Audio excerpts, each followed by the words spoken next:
곳곳에서 매물출의 현상으로 인해 낙폭이 확대되고 있는 상황입니다. 이런 대단지 아파트로 구성되어 있는 곳들은 낙폭이 확대되고 있는 상황이다. 어떤 아파트가 더 저평가되어 있는 아파트인지를 판단해야만 하겠죠. 매도 출회하는 이런 물건들 앞으로 나올 수 있을까요? 나오기 어렵죠. 부동산 고민 문자로 자세하게 보내주시면 추첨을 통해서 여러분들에게 월수금 정확한 해답으로 찾아뵙도록 하겠습니다. 뒷번호 3993님께서 보내주신 부동산 고민입니다. 매일 열정적인 강의에 혀를 내두르며 많은 도움 얻으며 열렬 시청하고 있습니다. 이번에 살고 있는 아파트 가까스로 매도되어 살 곳을 계속 알아보고 있는데 대출 2억 받아서 인덕원 센트럴자이 45평 매수는 어떨까요? 항상 큰 힘이 됩니다 라고 보내주셨습니다. 전문가님 답변 부탁드리겠습니다. 네, 일단 답변부터 드리도록 하겠습니다. 지금 현재 우리 구독자님 인덕원 센트럴자이 45평 매수 의견을 주셨는데 저는 매수 반대 의견을 드리도록 하겠습니다. 자, 지금 현재 하락 국면에 있는 이런 시기에 40평대 50평대 그 이상 중대형 대형 평형대 매수는 저는 반대 의견을 드리는 겁니다. 지금 시기에는 반드시 중소형 평형대 20평대 30평대 기준에서 매수를 적극적으로 생각하셔야만 합니다. 그리고 반드시 1분기 내에 매수를 끝내셔야만 합니다. 자, 그 이유를 뒤에 판소를 통해 알려드리도록 하겠습니다.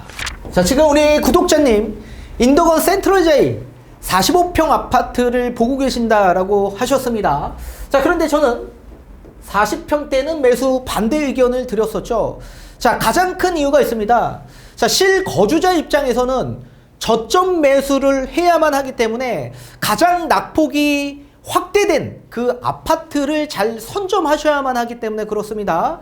자, 그렇다면 40평대 기준에서 저는 매수 반대 의견을 드렸지만 30평대에서 매수 찬성 의견을 드린 이유가 있습니다. 우선적으로 40평대 기준에서 이 아파트의 부동산 상승장의 최고점 금액대선이 얼마였냐면 15억까지 상승했던 아파트였습니다.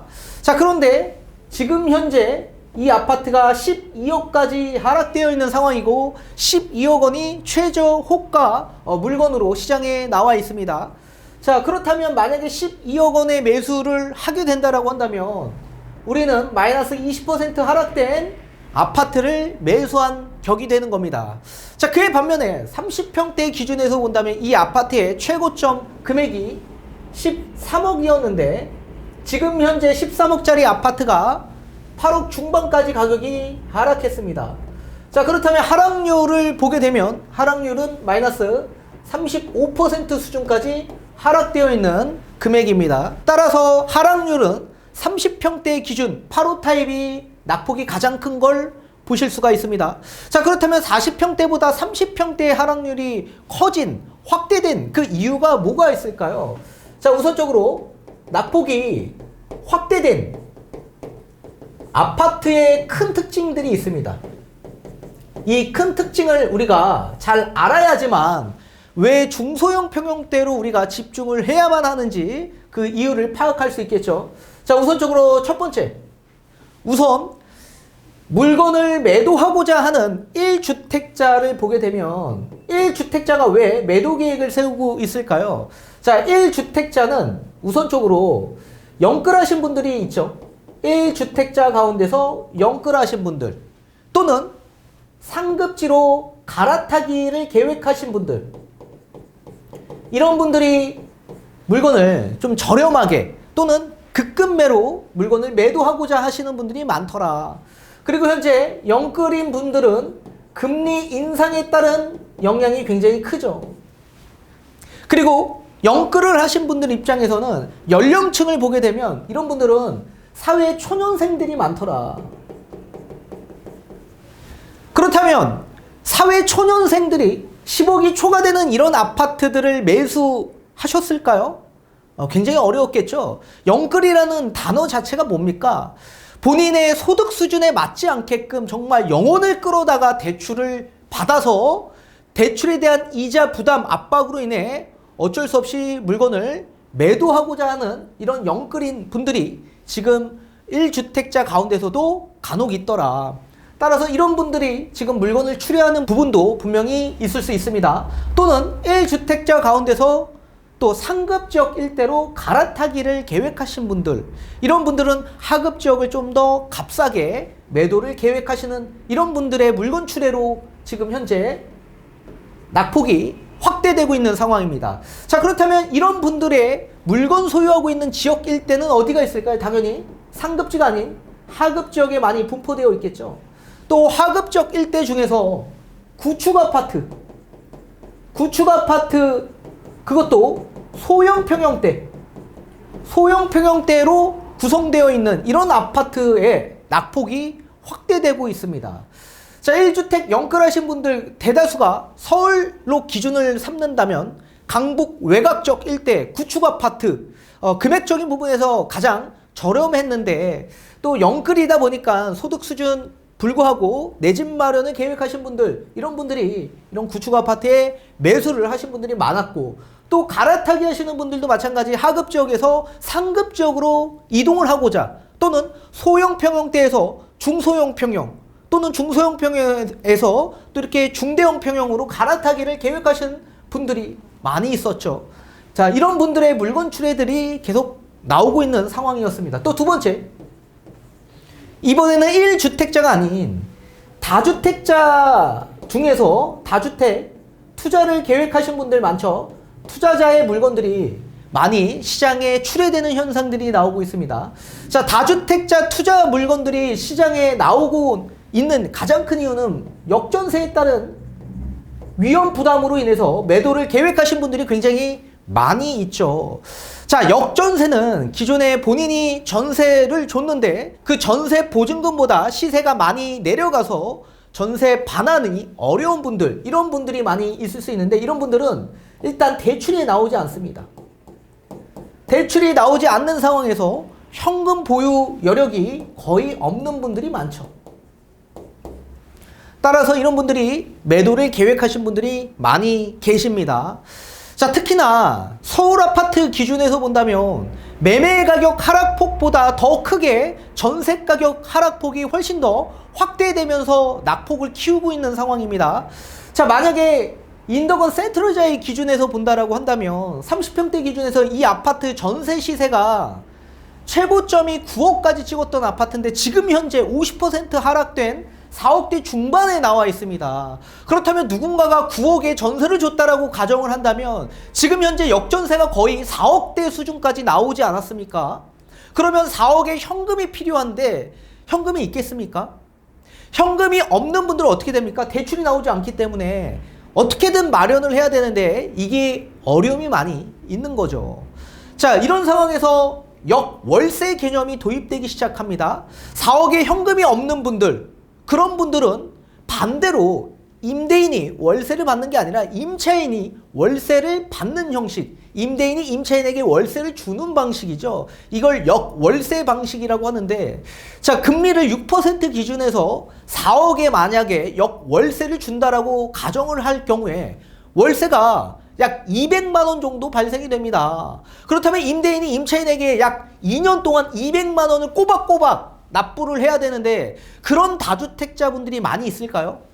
많지가 않겠죠. 따라서 다주택자분들은 현금을 거의 다 이런 아파트, 주택에 많이 묶여있는 상황이 많기 때문에 현금 여력이 안 되시는 다주택자분들이 많이 있을 수 있고, 또 당연히 다주택은 대출이 나오지 않았기 때문에 전세 보증금 반환 자체도 불가능하고 또 역월세 형식도 어려움이 많이 있을 겁니다. 따라서 양도 차익을 적게 보더라도 차라리 그냥 속 시원하게 털어버리고자 그런 매도를 계획하신 다주택자분들의 물건들이 많이 출회가 된다. 자, 그렇다면 이런 다주택자가 투자한 그런 평형대 기준을 우리가 삼아 본다면 중소형 평형대에서 많이 나오죠. 중소형 평형, 이런 곳에 투자를 많이 하죠. 몇 평입니까? 5구 타입 또는 8호 타입, 여기에 투자를 많이 하죠. 자, 반대로 40평대 기준은 투자를 많이 할까요? 거래 자체가 거의 없죠. 40평대, 50평대 그 이상의 중대형, 대형 평형대를 보시면 이 아파트는 실거주에 가까운 평형대입니다. 그렇기 때문에 거래 자체가 거의 나오지 않고 한 번 거주하면 오랫동안 거주하는 상황이 많이 연출이 되다 보니까 매매 자체가 거의 없는 겁니다. 그래서 실거주자가 많다. 이 평형대에는 30평대는 투자로 계획하는 평형대로 매수에 임하시는 분들이 훨씬 더 많기 때문에 매매 거래가 굉장히 많이 형성이 되어 있는 겁니다. 따라서 다주택자가 투자한 물건의 평형대를 본다면 40평대가 아닌 30평대에 많이 이런 레버리지 투자로 들어가신 분들이 많이 있기 때문에 이런 곳에서 매물출의 현상으로 인해 낙폭이 확대되고 있는 상황입니다. 또 여기에 신축 아파트, 이 신축 아파트 입주 물량 여파로 인해서 인근 아파트들 있죠. 이런 아파트의 낙폭이 또 커지고 있습니다. 자, 신축 아파트는 입주 물량이 많기 때문에 전세 가격 하락이 계속적으로 확대되고 있습니다. 자, 입주 물량 전세 가격 하락폭이 인근에 있는 아파트의 전세 가격 하락을 계속 끌어내리고 있는 상황인데, 전세 가격 하락폭이 커지면 커질수록 매매 가격 하락폭도 커지는 상황이기 때문에 이렇게 신축 아파트의 입주 물량이 많은 곳에 인근 아파트가 있다면 굉장히 좀 어려움이 많이 있을 수밖에 없겠죠. 또 여기에 대단지로 형성되어 있는 아파트들 있죠. 이런 아파트에도 낙폭을 확대시키고 있습니다. 자, 낙폭이 확대되는 가장 큰 이유는 매도 호가를 낮추는 경쟁이 치열하기 때문에 그렇다. 자, 누군가는 10억에 매도하고 싶어서 물건을 내놨는데 근데 10억에 매도가 안 되고 있습니다. 그 이유를 보니까 나와 동일한 평형대의 다른 동에서 누군가가 9억의 물건을 매도하려고 물건을 내놨습니다. 그리고 또 다른 동을 보니까 누군가는 8억 5천에 물건을 내놨네요. 그럼 과연 10억에 내놓은 저의 물건은 매도가 될까요? 당연히 안 되겠죠. 따라서 매도가를 낮추고자 하는 경쟁이 치열해지고 있는 상황이기 때문에 이런 대단지 아파트로 구성되어 있는 곳들은 낙폭이 확대되고 있는 상황이다.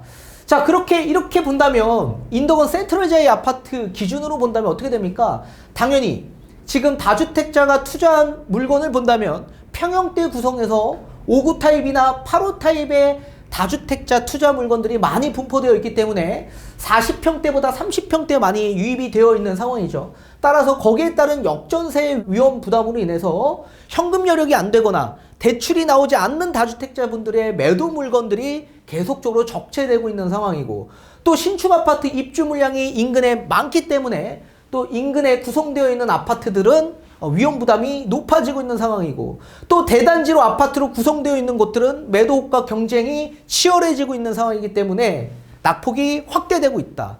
자, 인덕원 센트럴자이 아파트 세대수가 2,500세대가 넘습니다. 그러니까 대단지로 구성되어 있다 보니까 이렇게 매도가를 낮추고자 경쟁이 치열해지고 있기 때문에 40평대보다 30평대의 낙폭이 더 커지게 된 겁니다. 자, 따라서 40평대보다 30평대를 보는 게 더 좋겠죠.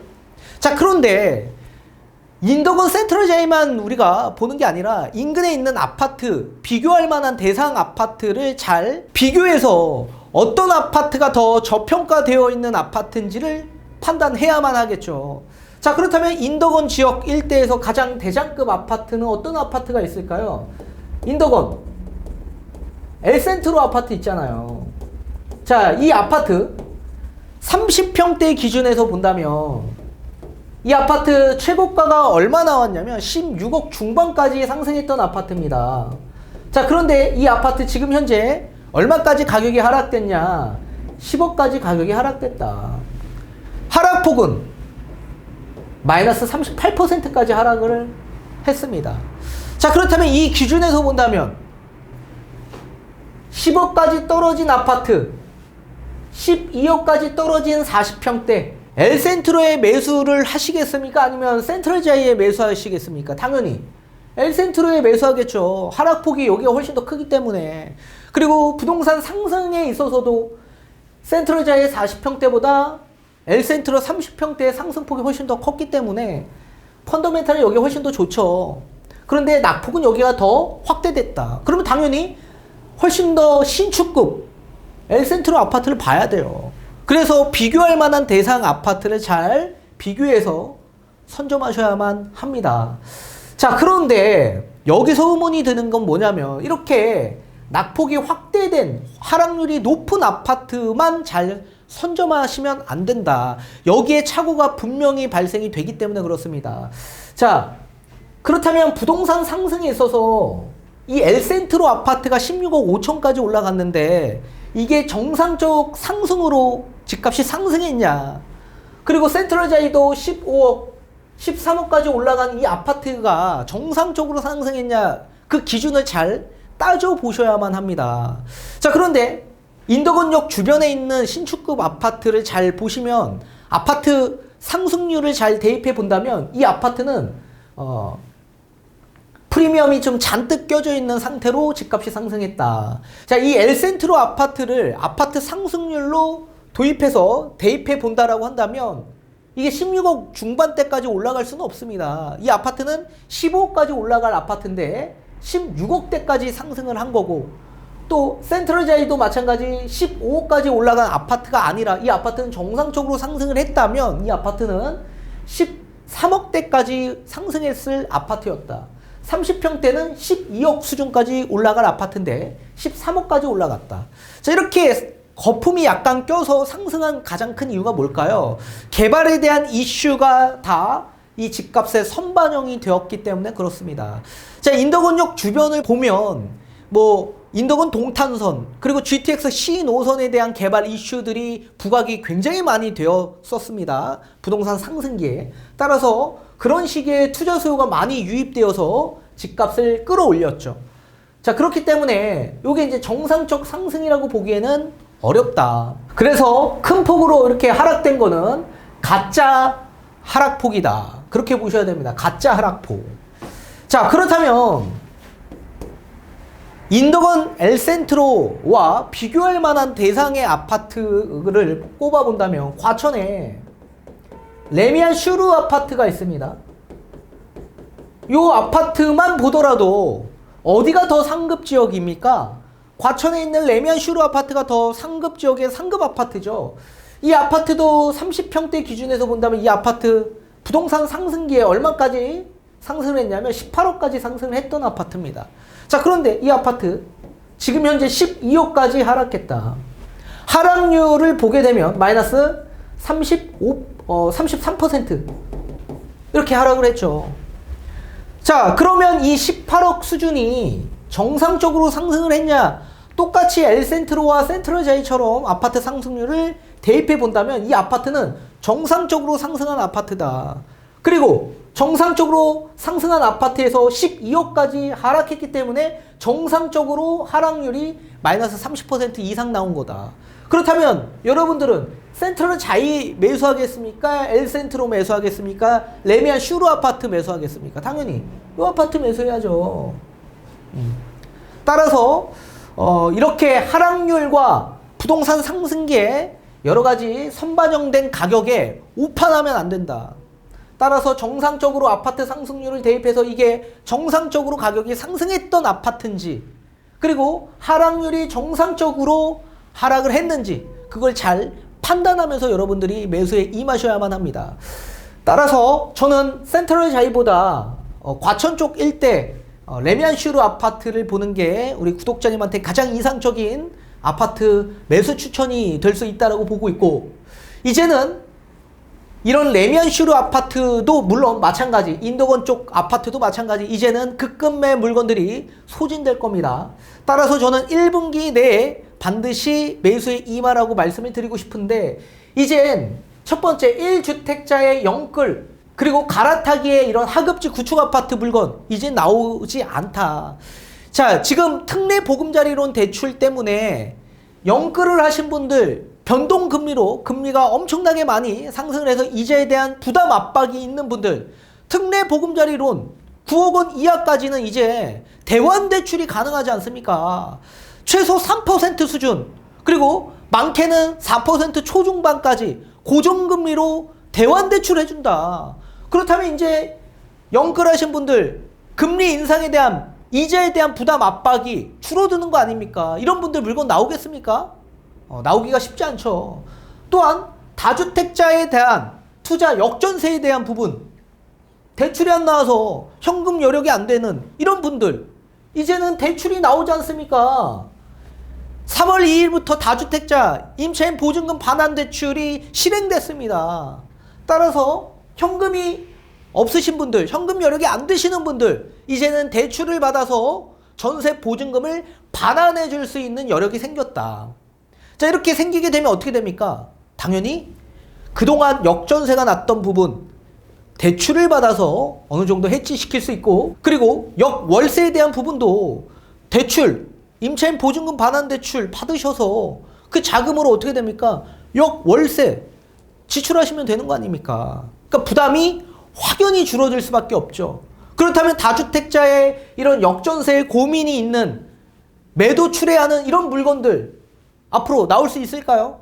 나오기 어렵죠. 따라서 이제는 금매 물건들은 전부 다 소진될 수 있을 거고, 지금 다른 지역 일대들은 거의 금매가 소진되고 호가를 높이고 있는 상황입니다. 아직도 급금매 물건들이 나와 있는 이런 지역 일대는 마지막 금매 물건 매수 시기가 찾아온 거기 때문에 반드시 빠르게 매수를 하셨으면 좋겠고, 그리고 물건을 이렇게 추천을 드렸기 때문에 물건만 매수하는 게 아니라 왜 과천 레미안 슈르 아파트를 매수해서 앞으로 전략이 어떻게 세워야 될지, 이런 부분에 대한 고민을 더 하셔야만 합니다. 그렇기 위해선 다시 한번 대면 상담 받으셔서 적절하게 전략 세우시길 바라겠습니다.